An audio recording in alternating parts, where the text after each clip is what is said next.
siya, Doc. Ako po si Doc X. Po si Doc Y. Doc X. Meron akong iniisip eh, yung assignment na binigay sa akin ni Mother. Ano yun, Doc Y? Regarding sa bridge to eh. Tulay? Anong tulay? Ito ba yung mga tulay na nawasak ni Pedring at Tikel? Sus, Ginoo. Hindi, yun! Ay, ganun ba? Kailangan tayong bumalik sa Tulgao. Sa Barangay Tulgao, sa Kalinga. Meron pa tayong kailangan gawing ayusin doon. Parang aesthetic, parang bridge yung gagawin natin. Yeah, linawin mo kasi, Doc Y. Akala ko anong klaseng tulay yung pinag-uusapan natin. Alam mo, meron tayong pasyente doon na titignan mo, medyo malabong mangyaring gagawin natin siyang isang bridge. Pero, napaka-imposible, pero yung dentistang gumawa nun, ha? Astig! Talaga lang, ha? Pag nakita mo yung nandun sa Tulgao na dentista, abangan nyo to, kapuso. Makikita nyo to.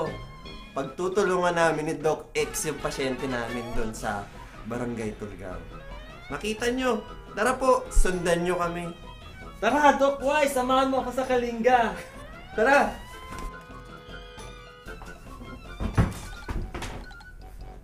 Saan na to si Doc? Doc? Doc? Nawala ka na naman. Sabihin nga.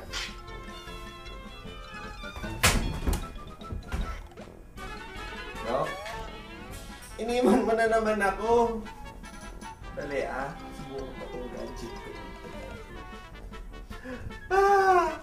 Doc X!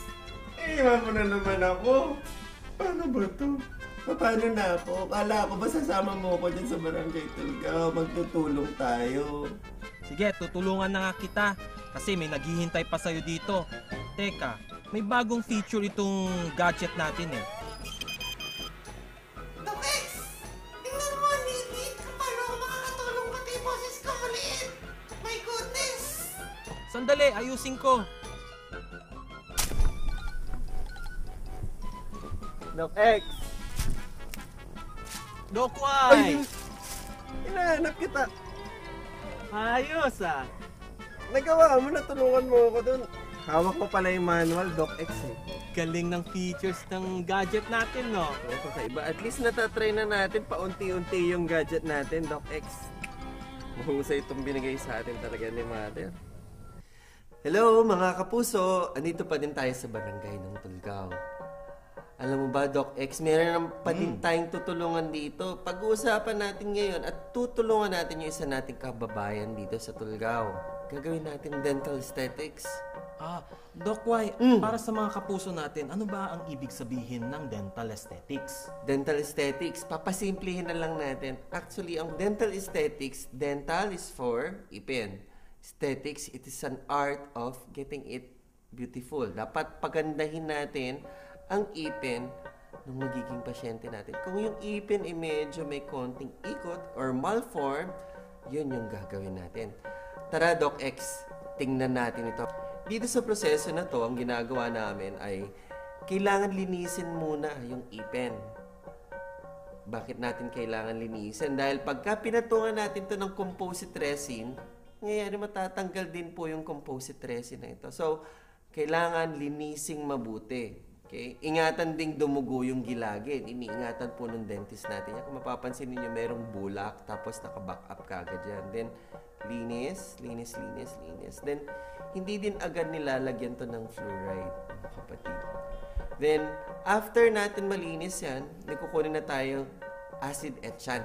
Okay? Yung blue na makikita natin. Okay? Hindi natin i-injectionan yung pasyente. Kundi, tatapat lang natin to dun sa ipin ng pasyente. Anong ginagawa nitong acid etchant na ito sa ngipin, Doc Y? Magandang tanong yan, Doc X. Actually, yung acid etchant, yan ang nagpapa-increase ng surface nang hindi man natin dinidrill yung ipin. Bali, i-increase niya yung surface. Kumbaga sa bahay, para kumapit yung semento or yung ilalagay nating tiles sa bahay, tinitik-tik natin. Kaya lang dito, it's another process. It's a chemical retention process. Hindi nga lang natin siya tinitik-tik. Kumbaga, ginagawa natin siya ng chemical retention. Papansin natin dito sa pasyente na to, yung ipin niya, magkakalayo, ha? Oo Take nga. note. Take note, May one seat magkakalayo. apart, Doc Y. Yes, may bakante. Yung susunod na nilagay ko, Doc, Ano nga yan, Doc? prime and bond. Okay. Para dyan naman dumikit. Kailangan bago natin lagyan yan. May ginagawa pa din tayong technique yan. Pinapatuyo natin yung ipin, tapos lalagyan natin ng prime and bond. Yung material na yan, yung ginagamit natin for bonding. Sinusundan yan kagad ng light cure. Okay? Kailangan ng light cure. Kaya mapapansin natin dyan na light na. Then, kukuha na tayo ng composite resin. Yan. Papansin mo, meron na tayong nilagay na composite resin. Binibridge muna natin yung ipin. Pinagduduktong-duktong muna natin siya. Wala pang korte yan, ha, Dok? Tama, Pansin mo yan, ang Doc. ganda Oo niya. nga. Okay. Pati yung kulay, Doc Y, kuhang-kuha. Diba? Oo. Actually, lalaruin natin yung color niyan. Hindi lang isang kulay na gagamitin natin dyan. Meron tayong medyo yellowish. Kailangan malaman pala ng mga kapuso natin, yung ipin natin, hindi lang nag-iisa ang kulay niyan. Several colors nang nagmi-mix yan para maging mas maganda at mas maging natural yung ipin natin. Okay, naggagawa muna ako dyan yung dentin surface para medyo madilaw ng konting. Hindi obvious na puting-puti yung ipin ng pasyente. Binabagay natin doon sa mga natitirang ipin, mga kapuso, at tingnan nyo mabuti yan. Talagang kailangan mo talagang i-build up ng husto yung ngipin, ano, Doc Y? Yes, dapat artistic ka dyan habang binibuild up mo yung ipin. Hindi pwede yung lagay lang, tapos na. Dapat may konting hagod na maganda. Kasi dyan nasusukat yung pagiging artistic ng dentista. Ayan, mapapansin mo, Doc X, di ba may nagpe-penciling na ako dyan. Actually, kung mapapansin mo dyan, kulang tayo ng ipin. Pero ang sinama ko dyan, magmula pangil. Magmula pangil nung nasa right part hanggang premolar, first premolar. Bakit kailangan kong balansehin yung bawat isang ipin para makapag-curved ako ng maganda. Ayan, nakita mo, Doc X.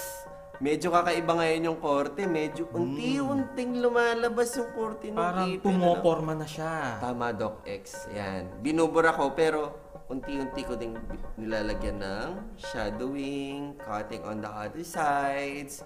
Then another, medyo yung lateral incisor, central incisor, K9, nagkakaroon na sila lahat ng laman. Kung yung isang absent na ipin, mapapansin mo, try to imagine bago natin gawin. Nagkaroon na siya ng ipin.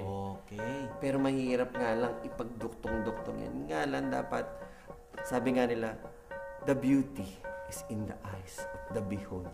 O, di ba? Galing naman. Oo, di ba? Swak na Tama swak ba yan yan? sinabi mo. Kaya Doc Y. pag ginawa natin yan, nasa kamay ng mga dentist yan. Tingnan mo. Nasa paggamit din, pagkumpas ng handpiece.